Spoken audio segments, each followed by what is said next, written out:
أعوذ بالله من الشيطان الرجيم. سورة الكهف مكية. بسم الله الرحمن الرحيم. الحمد لله الذي أنزل على عبده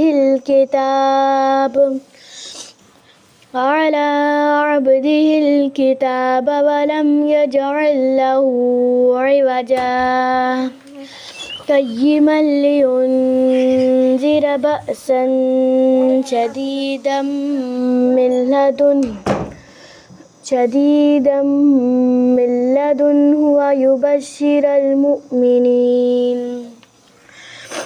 ويبشر المؤمنين الذين يعملون الصالحات أن لهم أجرا حسنا ماكثين فيه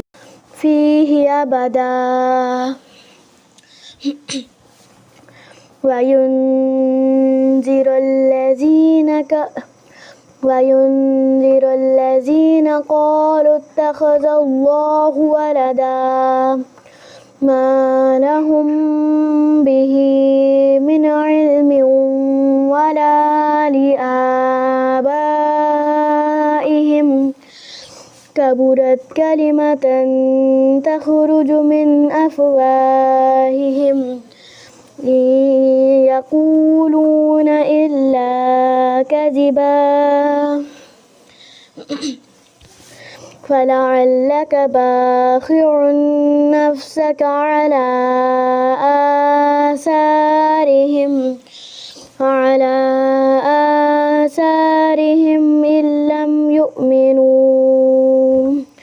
إن لم يؤمنوا بهذا الحديث أسفا إنا جعلنا ما على الأرض زينة لها لنبلوهم أيهم أحسن عملا وإنا لجاعلون ما عليها صعيدا جرزا أم حسبت أن أصحاب الكهف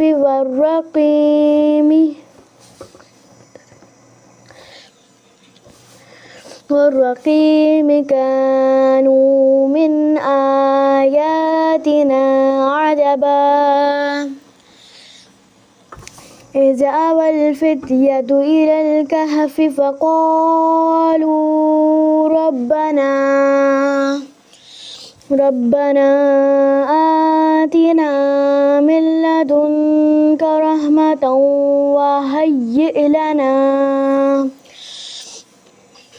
وهيئ لنا من أمرنا رشدا فضربنا على آذانهم في الكهف سنين عددا ثم بعثناهم لنعلم أي الحزبين أحصى لما لبثوا أمدا نحن نقص عليك نبأهم بالحق إنهم فتية آمنوا بربهم وزدناهم هدى وربطنا على قلوبهم إذ قاموا فقالوا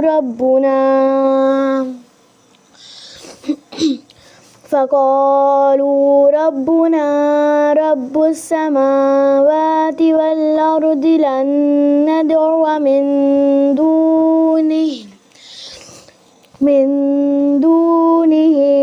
إلها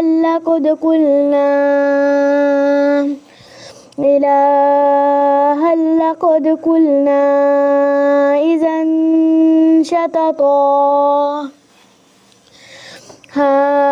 هؤلاء قومنا اتخذوا من دونه آلهة لولا يأتون عليهم بسلطان بين فمن أظلم ممن افترى على الله كذبا وإذ اعتزلتموهم وما يعبدون إلا الله فأووا إلى الكهف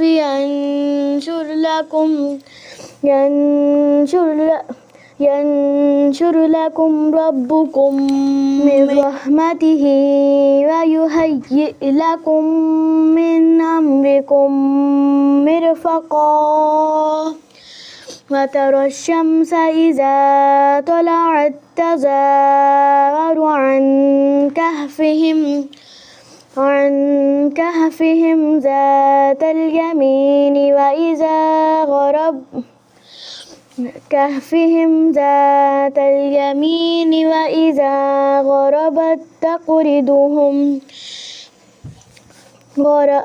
وإذا غربت تقرضهم ذات الشمال وهم في فجوة منه ذلك من آيات الله من يهد الله فهو المهتد ومن يضلل فلن تجد له وليا مرشدا. شاباش صدق الله العظيم. صدق الله العظيم.